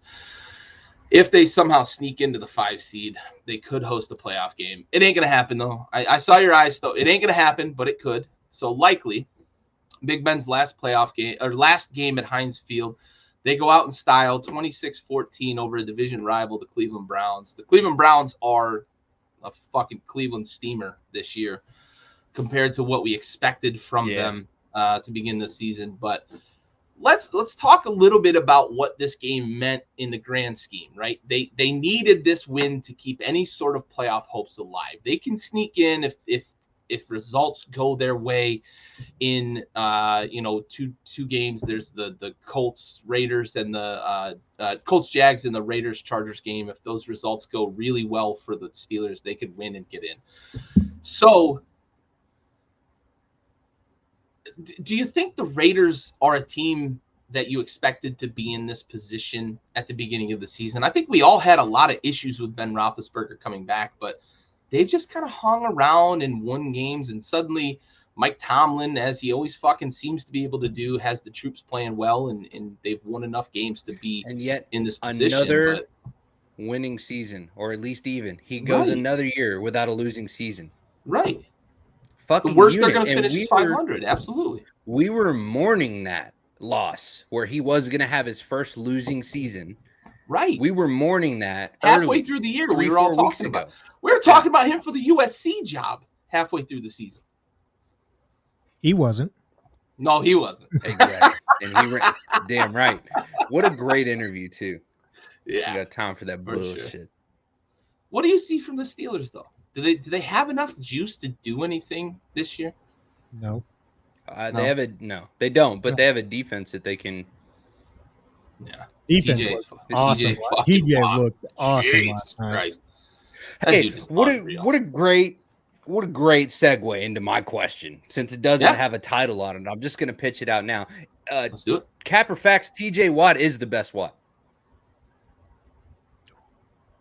Oh, that's a toughie, buddy. Spicy. Real spicy. But I'm calling it up front. His brother won like 3 DPOYs in a row. You say no. TJ Watt is the best Watt. That's facts. Oh, man. Cap. Have you seen Derek Watt? Honestly, though, I think that when all is said and done, TJ is going to go down as the best Watt. But what JJ was able to do in the interior of the defensive line changed the way that coaches approached rushing the passer. Guys like Aaron Donald had a chance to become that guy. Now, Aaron Donald's great, right? Not to take away from anything Aaron Donald does, but like JJ Watt paved the way for guys like Aaron Donald, Jonathan Allen, Chris Jones, those guys that could get pressure inside of the tackles. And JJ did it better than fucking anybody that I can even think to remember from the interior of a line. Even like Warren Sapp wasn't on that fucking level. So I think JJ is, I'm going to say yes, because I think he's going to eventually be. So I'm going to say yes. I think so. He's unblockable, man. He's just so unblockable. It's unreal. The biggest surprise of this season is that he's not going to catch Strahan because of fucking COVID. Fuck you, COVID. Asterisk and say that TJ is not better than JJ now. But Gary, 100% with you, he will be. He will be better than Watt when it's all said and done. Better than JJ. JJ was a fucking game breaker, man. No. Yeah. Not buying it. Not buying it. Not buying it. I respect that. I respect that. What might be the most impressive question? I definitely respect the question. And it is a spicy question. I knew it was spicy. I think the most impressive thing about what JJ did is that he was on defenses that had zero talent anywhere else. Like Whitney Merciless was the best player he played with. Anybody know who Whitney Merciless is? Like, anybody remember that guy? Nope. Like, I'm not sure Whitney Merciless's family remembers him playing in the NFL. Fuck. Anyway, we are pictures done on the wall with the Week 17 review. Let's get to Week 18. I see you over there, Stove. God. Oh, shit. Long-winded over here. The fact that it took an hour and 18 minutes to get through. Hour and 18 minutes to get through fucking Week 17. It takes us that long almost every week. No, 45 minutes to an hour. No way. Yes. No way. Look back at episode 99, 99. Yeah. All right, Raul, Mexican Jesus, take the wheel. All right, dude. Well, are we jumping into Cap or Facts? Week 18, buddy. Week 18. Rapid fire. Oh, damn. Damn. I don't even have the pull. All My right. bad. I thought we were going into Capper you. Yeah, facts. you're good. All right, hold on. Chiefs, Broncos. Chiefs. Anybody taking the Broncos? I think we lost Raul. Nope, you got him. Yeah. Anybody taking the Broncos? No, Chiefs. Yeah. Cowboys, Eagles. Not a chance. This one could get a little spicy with the way the Cowboys. No, it's not playing. Gary. Cowboys. Okay. Yeah. Yep. I'm taking the Eagles then. Fuck it. What is it? I'm taking the Eagles. Oh, Cowboys, Eagles. Oh, yeah, no, it's Cowboys, Eagles. Stop. Stop playing with yourself. Taking the Eagles. Run game. Cowboys don't look good. No, you're Washington against the No, you're not. Giants. Ho hum. Nobody gives a fuck. Giants. Danny, Giants. Washington Giants. can't beat the Giants. They literally can't beat the Giants. Give me the Giants. Damn. Raul? not. I'm going Washington. Oh. They're a 6.5 point favorite. What the fuck is Vegas doing? Anyway. I don't Bengals, think that Browns. should be a Bengals surprise. close out. Oh, yeah. No Baker Mayfield either. Baker's been Yeah, sucking. dude. What do you? Come on. All right. Tiger King closes out 11-6 on the year, winning the AFC North, Fact. bringing that big dick energy. Somewhere in Yeah. there, we're going to fit an EAUX somehow. I don't know, because of LSU. Packers, Lions. This should go according to plan. Packers 14 wins and locking up. They've obviously locked up the 1 seed. We'll probably see Aaron Rodgers for like a half, maybe. Packers should win. Even with Jordan Love at quarterback, they should beat the Lions, though. I'm with you. All right. Bears, Vikings. Nothing really to play for either team other than pride. Cousins should be back off of COVID, but might not be. So they might be with Mannion again this week. Bears, Vikings. Who you got? Well, we all know where you're going, so I'm going the Bears. Bro? I'm going Vikings. I'm going Vikings only if Cousins plays. If Mannion plays, the Bears win. Mannion's not good. That dude's fucking atrocious. That's fair. Colts, Jags. So, Raul, I mentioned this before you hopped on. And if the Jags find a way to beat the Colts, the Chargers and Raiders could just tie and both make the playoffs. So they literally could just take knees for the entire game and both make the playoffs. How fucking sweet would that be? I mean, I feel like the teams should be banned from the 2022 season if they did that. Do you have the Jags beating the Colts, though? I really wish I could pick this one as an upset, but no fucking way, dude. No way. Dumpster the fire. Patriots ran for 300 yards against the Jags. Jonathan Taylor's going to run for 500 yards. Oh, dude, he's gonna pull up. He's gonna put a rack on him, dude. Yeah. He's gonna put 1,000 on him. He's going to It's catch wild. Dickerson in this game, and he's only at 1,700 yards. I will. I'll go Jags on this one. Oh! Dude, Yes! you don't even fucking believe that. Stove wants to see the tie scenario. I Not do a want to see chance, the dude. ties. I do. Yes. That's why I'm Flag picking it. Flag I on the love play. I'm calling bullshit right away. You do not believe that. Not Love a fucking it. chance. Not a No, chance. but hey, that's why we're just picking them. You know. Yeah. All right. That's right. We need more skin in the game with some outrageous shit like that.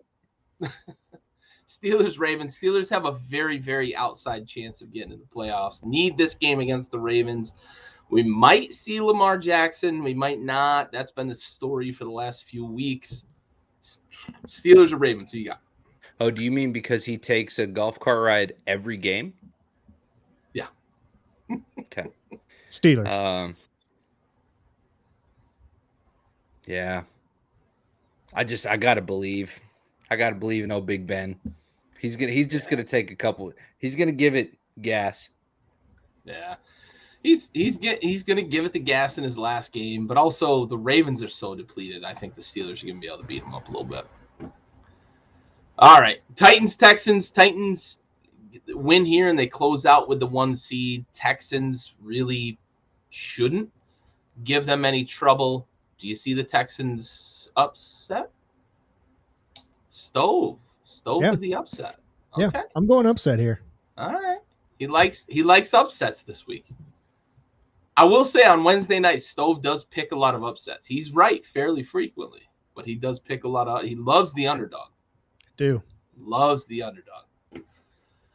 I've got Titans. It looks like Raul's got Titans. Yeah, Raul's got Titans. Yeah, I'm going. It's not even the PG safe route. It's just like knowing that that's a dead end road with like cliffs and explosives, and then this road is just like, yeah, it's like there's a nice clean. There's a Buc-ee's you could walk into and refill like it's, you know. That's the most. If Texas you don't know what a Buc-ee's is, oh my god! No, they're not even all in Texas. They're in Alabama and Florida now. They're in Florida now. Oh, really? They've expanded that far. Nice. We stopped at a couple of Buc-ee's when we were driving across Texas. They're fantastic, aren't they? Oh yeah, yeah. They're like Sheets in the Northeast. We did all of our Christmas shopping at Buc-ee's. Yeah, they're like Sheets. Yeah, exactly. Yeah, love Sheets. Anyway, dude, we did Christmas shopping at a gas station. Yeah, right.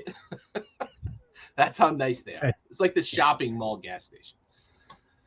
Saints Falcons, inconsequential. Like nobody really has any. Nobody really has any skin in the game with this one. Division rival, Saints or Falcons. Does Matt Ryan close out what might be his Falcons career with a win over the Saints? You just hit what I was going to say. Falcons win. Matt Ryan retires after this season. Yeah. I don't think Matt Ryan retires, but I do think he's done as a Falcon. I think he's going to end up somewhere else, but I totally sympathize with the one team thing. I think there's a team that's Washington. Probably. Fucking probably. Just to make sure that before retirement, he gets his fucking soul crushed. Oh, God, maybe Cleveland or something. I don't know. Anyway, Jets, Bills. Are the Jets going to pull the upset here and knock the Bills out of Stove? I swear to God, if you say the fucking Jets, I swear to God, dude. Stove? What's that saying go? No, dude. Jay. Okay, I was about to just do it. I'm actually circles the wagon. Yeah, circle the wagon. I'm going Bills on this one. All right. Okay. Bills over the Jets. Niners, Rams. This one has a lot of intrigue. I was gonna ride with you. No, I got you, Mr. Senior. I got you, Senior. I got you.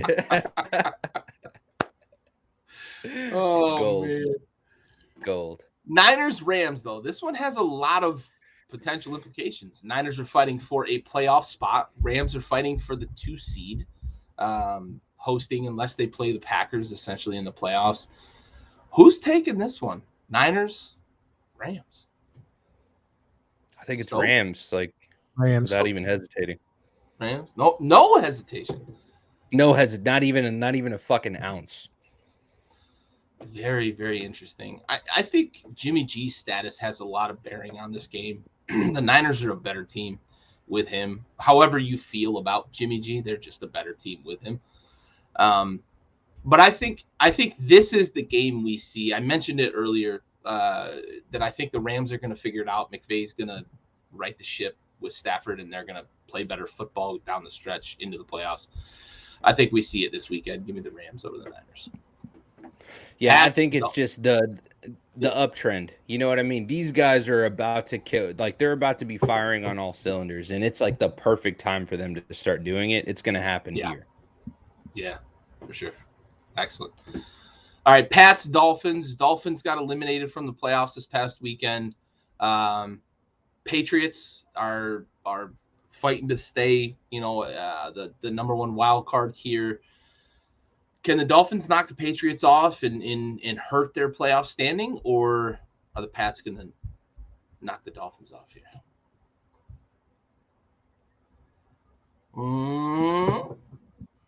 Stove's picking the Dolphins.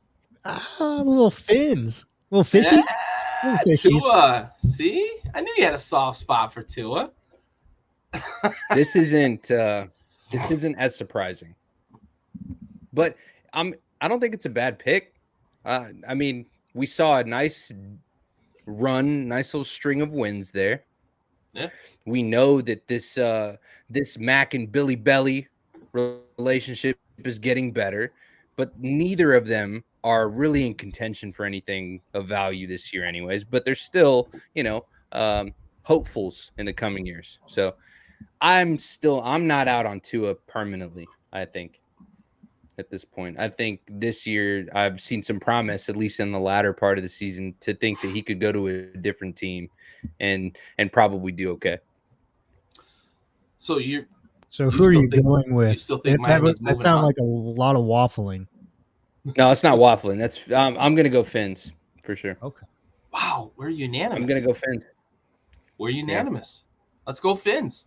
Let's do it. Yeah, I'm in. I think they're motivated to knock off a division rival here at the end of the season. We are unanimous.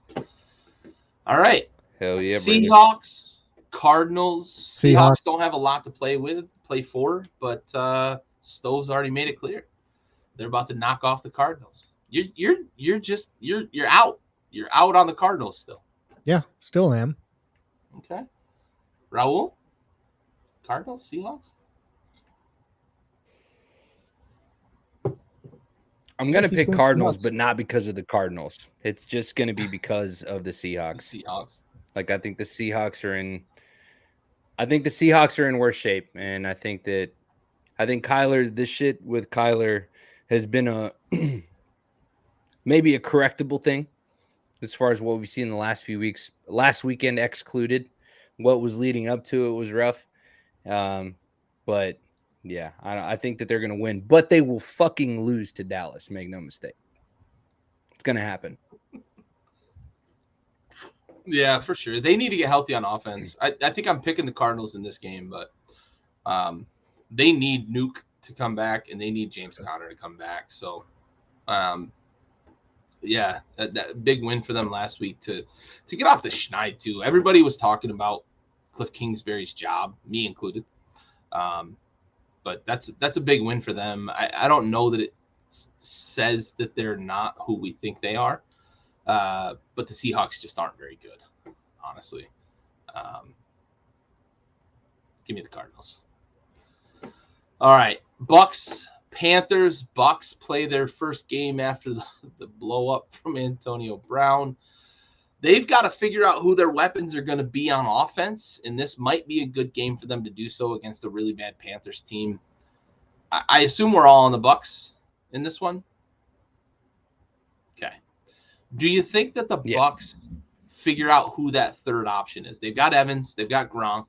The first option in the running game is obviously Fournette, but do they figure out if Tyler Johnson or this Grayson kid can do anything? Or are we just kind of seeing the Bucks be depleted and that's going to just be who they are? Raul? I think that between the injury loss and the mental injury loss, that's going to cost them any chance at getting a Super Bowl look. So, do you agree? I agree, but I think what better way or what better person to see if there is anything with those guys than Tom Brady. Oh, for sure. So you may not see it this week. You may see it first round of the playoffs. I like it. Yeah, if anybody's going to get that talent, whatever talent there is with those guys, he's the guy for sure. Agreed. All right, last game of the week is the big game, and we talked about this being flexed earlier, moved to the late time slot because it is a win and in scenario for both of these teams in this game. The one that really has the most implications, unless the Jags beat the Colts. Chargers, Raiders, if they don't have a tie to play for, who you got winning this one, Raul?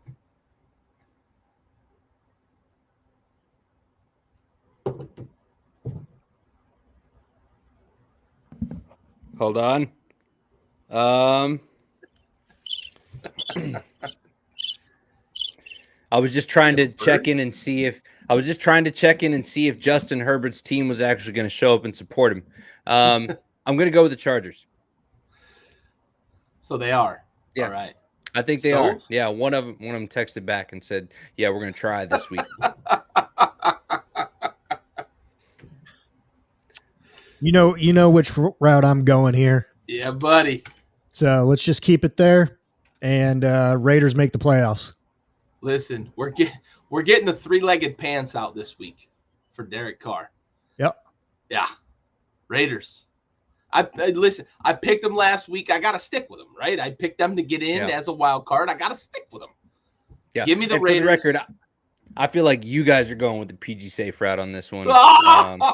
Yeah. PG safe? No, I do. I feel like really? Yeah, you should. I feel like you should absolutely buy in Derek Carr stock for sure. He's an investment. Bro, I've been saying they're going to make the playoffs since like week 2. Yeah, Stove has been on that train for a long time. For sure. And I've thought you were wrong the whole time. And guess what? I still think they're not going to make it anywhere past like week 1, week 2. So you just said they weren't going to make it to the playoffs. Now you put them not making it past week 1 or week 2. So that means they had to make the playoffs. They're in. They're in. Yeah. Good. Yeah. I didn't even mute him. He muted himself. Yeah, he muted himself. I was trying to finish my beer, and then you got in the way of that. Okay. No. Miller Latte. Venti. Not a tall boy. Yeah. Yeah, the Pounders. All right, that wraps up. I don't think they make it past the first week of the playoffs, is what I was saying. Like, if they make it in, they're not going to go past the first week. But they make it in? If they make it in. I said if they make it in. All right. Well, that wraps up week 18. So let's move on to the most important portion of the show. Raul, do you?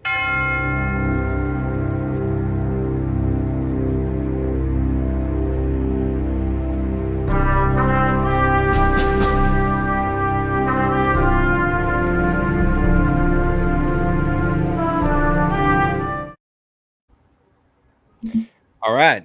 This episode is going to be dedicated to Army Captain Ernesto M. Blanco, who passed away December 28, 2003, serving during Operation Iraqi Freedom. He was 28 years old, from San Antonio, Texas, assigned to 1st Battalion, 504th Parachute Infantry Regiment, 82nd Airborne Division, based in Fort Bragg, North Carolina.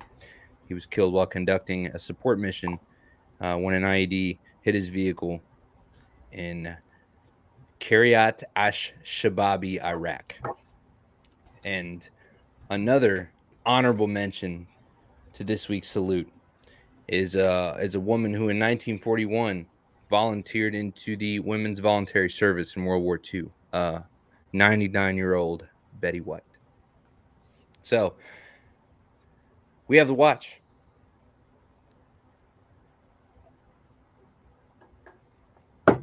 Betty. Fucking true American hero, man.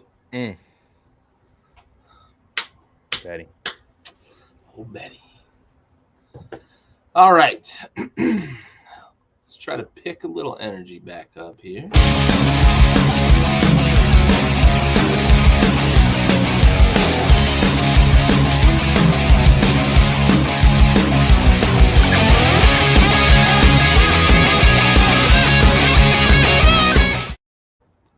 Yeah. So Pick that angry. All right. Capper Facts. Big Ben is a Big first Ben ballot. is a really? first ballot Hall of Famer. Capper Facts. Stole. Let's go one. First. Cap. Okay. Why?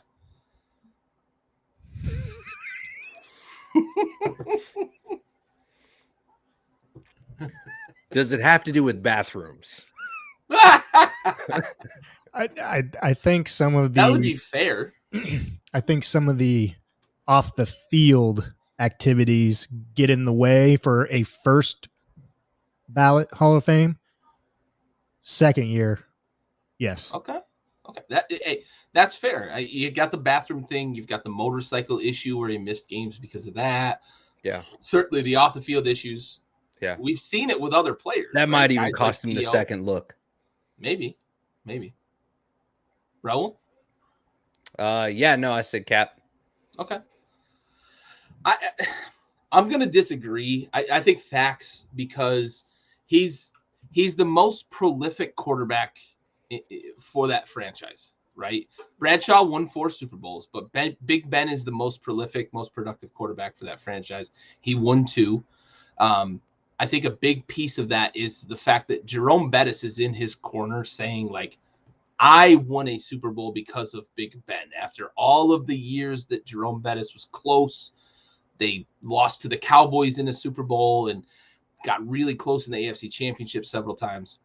I'm first ballot on Big Ben because of those 2 factors. I would totally agree with both of you that the media, the voters do take those things into consideration. The bus. What a stud. All right. Next on the docket, Joe Burrow is the future face of the league. With all the young talent, is Joe Burrow above the crowd? Yes. Facts. Yeah. Like, he's real. He's the real, like, Mac Jones. I think that Joe Burrow. More so than Herbert? Yes. Because he's already there. Okay. I can't. I'm going Facts too. Yeah. Facts too. I think Burrow has done more in the year and a half than Herbert has done in 2 full years. Right. Some of that is what he has, like tools, but it's not like Justin Herbert's short on tools. Correct. Like he's had receivers, he's had Austin Eckler, like he's doing fine on that front. Joe is the fucking Tiger King, dog. Yeah. Right. I think there's 2 things that make this Facts for me. It's one, it's that Herbert went to a team that was pretty ready-made. Phillip Rivers was very successful with that roster that Herbert went to. Herbert was great, and he still is great. Like, not taking anything away from Herbert. But the second and maybe the more important thing is the BDE, man. Burrow's got the face. Yes. He's got the attitude. He's got the energy. He brings the heat. He's not afraid to be honest. No, he's not. I love that shit, yes. Dude. Like, I want every NFL player to be as honest as Joe Burrow is in interviews, right? That when Jamar he said Chase after comment. the game, but last week too with the Ravens when they asked, like, hey, did Wink Martindale's comment about you have any bearing on the fact that you put up 525 against them? Maybe. Yes! That's what I want from NFL players. I want Brady to be that guy because he's fucking hung his nuts on everybody. But he doesn't do it. Joe Burrow, not afraid to hang brain on dudes. Let's do it. I'm in. Joe Burrow is the face of this fucking league because of, one, his ability to fucking produce on the field. He said, oh, fucking Jamar down there somewhere. Yeah, exactly. Yeah, that's trust. Big dude trust. Is fucking all time. As Mark Ingram says, big trust. Joe Burrow's the future of this fucking league. All right. Capper Facts. Antonio Brown plays another snap in the league. Stove? Yep. He sure as fuck does. I almost just spit my beer out. You know, it pains me to say this because how many times has Josh Gordon? That's exactly the comparison I was going to make. Yeah. I mean, as many times as that dude's been given a second, third, fourth, fifth, 17th chance He's on an NFL roster now. I know. So unfortunately, I'm going to say yes, he does. Unless his rap career takes off, then then maybe not. Oh, what a decide. Well done. Well played, buddy. Well played. All I can say is that you can immediately tell what he had written for him, and what may or may not have been written by him or his daughter or any person under 7. Dog. Right. Yeah, a dead person. Literally anybody. Yeah, it was a tough listen, is all I'm saying. You know what though? I don't want to fucking laugh at this guy because god damn it, like there's something wrong. You know what I mean? Upstairs and we shouldn't joke about it. You're right. God, but it's fuck. It's just too good to not watch. So yeah, facts. He will definitely play another snap as long as there's soulless people in the NFL. He's gonna have a career. I went back and forth on this one a lot because I think that this is something that could look like the last straw, but it's facts, man. He's too fucking good. Some team's gonna find a purpose for him. Facts. If he was a scrub, this wouldn't be a conversation. Right. Like, yeah. If he didn't have 7 of the most dominant years by a wide receiver in the history of the league, we wouldn't be talking about this. All right, and a little special one that Stowe snuck in for us. Capper Facts, Washington football team's new name will be the key piece to turning around a franchise that has been irrelevant for the past 3 decades. And that is a very, very accurate number because exactly 30 years ago, they won their last Super Bowl. Stove?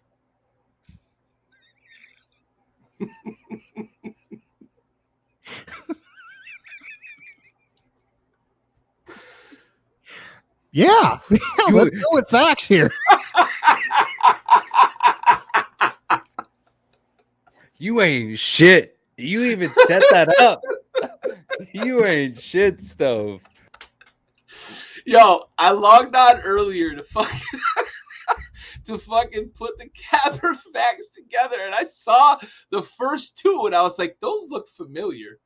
Oh yeah, those are the ones that we said we're gonna. Oh, what the fuck is this one? Baited. Man. Well played, sir. Well played. I feel like this episode is brought to you by the WWE, and this was just you came up to the whiteboard of what the plan is for tonight and found out you're about to get on a poster. Yeah. I'm taking a bump. And there's gonna be some fucking. You about to get them fucking Arabian goggles, boy. Like, Jesus. Straight sack on your fucking eye holes. That's rough. I will say this, and this is all in fun, but it is the most Dan Snyder thing that is gonna happen on 2/2/22. Like, who fucking decided that? And then it's fucking Groundhog Day. Like, it's a gender reveal. What are we doing, man? Seriously, and how like he's gonna how shoot appropriate. A box and it's gonna be blue or pink. Like, yeah, come the fuck. And not to mention, it's gonna be on the fucking Today Show. Well, after Pixafani Pill or Fixafani Phil or whatever. Exactly. Right after Puxatani fucking Phil. Try again. What the fuck, dude? That is the most Dan Snyder shit that could possibly fucking happen with the team name reveal. However, Puxatana what? Fucks. However, I will say that I saw the preview of the uniforms and the helmets, and they didn't show the logo and shit, but them shits look pretty clean. So at least they know how to design a fucking uniform. Something about that crimson and mustard, burgundy and gold. Whatever, dude. Okay. Whatever, dude. Okay. Listen, well, here's what's gonna happen: is that Fuxatonga Frank is gonna is gonna not see a new name, and there's gonna be 3 more decades of garbage. Is what's gonna happen. I hate to wish for a man's death, so I will say that the only way this franchise ever returns to relevance is if Dan Snyder sells the team or does the other thing. Or if someone inherits it. I think that's the dance around. Yes, that's the dance around. Or if it's involved in an estate sale. You could yeah. An estate sale. That's so good. You'll see me there bidding. Like, I can't get this shit for $1,000. Come on. Yo, I got tree fitty. Can't believe you pay $1,000 for it. Oh shit. Well, the parking's good. I got half a stick of juicy fruit, motherfucker. Come through. And some Skittles. All right. Let's get to the last couple of segments here. Oh, I missed some comments.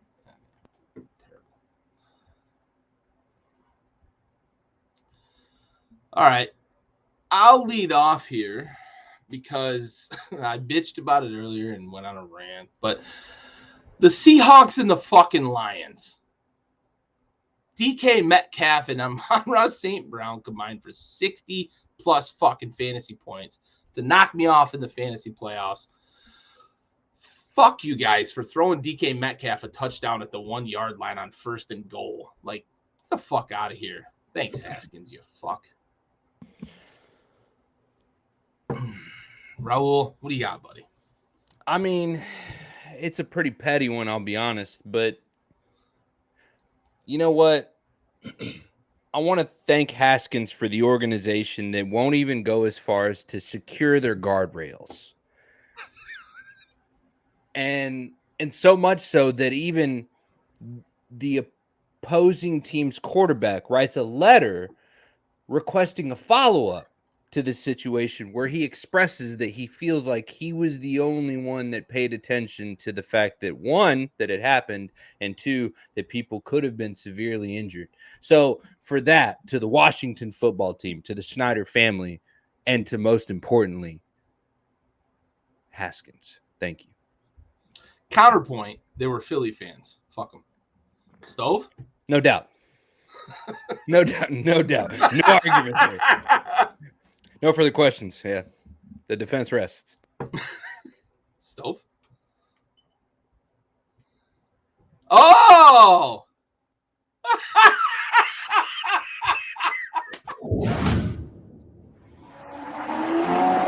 No.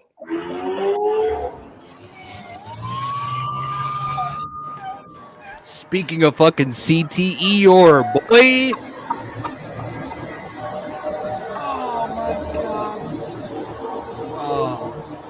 That just turned my phone. Yo, stand aside, T.I. We got TBI here.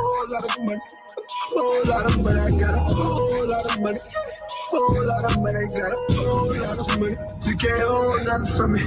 I got a whole lot of money. I got a whole lot of money. I got a whole lot of money. I got a whole lot of money. I got a whole lot of money. Whole lot of money. I got a whole lot of money.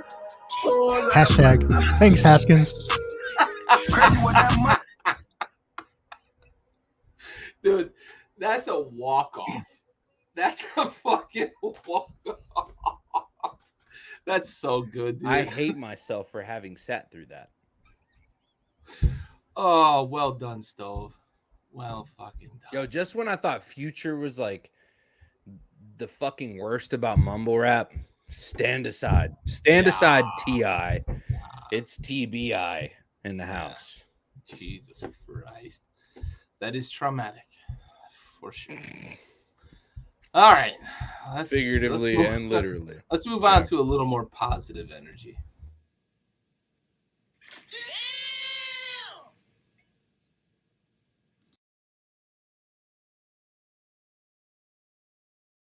Stove, the floor is yours. How do you follow that up?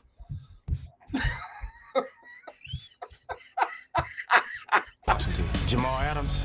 I'm the best in the nation. On the outside, stop instead of what Ben thought was. Oh, Christ. That is such a good throwback. That's so good. Oh my God, I'm gonna piss myself. The sound effect is absolutely fucking one, uncalled for, and two, perfectly placed. Yep. Oh, Jamal Adams, the gift that keeps on giving. Raul, what do you got? Oh shit. I can't even follow that. Look, mine's just, it's kind of a sad one because I really wanted to see Becky Hammon take head coach of the San Antonio Spurs. God damn it. But 100% damn K respect. Yeah. Yes. I mean, fuck yeah. Secure the bag, girl. Bag. Yes. Secure the bag. Highest paid WNBA coach. Las Vegas Aces. She's going to finish the season with the Spurs. She's going to go to Las Vegas and start next year's head coach. But good for her for securing the fucking bag. I mean, good for her. Yes. But I wanted her to be Pop's successor. That's the only thing as a Spurs fan. I wanted that because it would have been perfect. She would have had Timmy right by her side. The team was going to be in good hands. It still will be eventually, but it's just not going to be with her. But yes. So Becky Hammon, damn K. I think we've run into a situation there that's very similar to the Patriots, where like everybody expected Pop to be retiring soon, and I think he's got different plans. So I think that was the conversation he had with Becky Hammon, was like, you've got this opportunity, you should take it. I would have loved to see her take over the Spurs. I'm with you 100%. Oh, yeah, that would have been so great. For sure. So great. I trust the fact, like, I have 100% faith that Pop was involved. Yeah. And there was probably some mentorship or some that didn't happen in a vacuum. Absolutely. Yeah, for sure. I think he was an active participant, or if not a contributor to at least her ear, just trying to help her weigh her options. And that's just the kind of guy that Pop is as a coach, as a boss. So yeah, 100%. Good for her. Fuck yeah. Market for sports. Anyway, it's hard. It's hard to follow up both of those because that's really good. But I'm gonna get a little sentimental too, as you did, Raul. My damn K moment for the week is Big Ben going back to the bench that he sat with Pouncey at the end of last year for a moment, and then walking essentially the entire stadium, shaking hands, touching fans that they were all walking down from all the way up in the nosebleeds down just to get. And this time it was consensual and it was in public. Valid point. Twisted.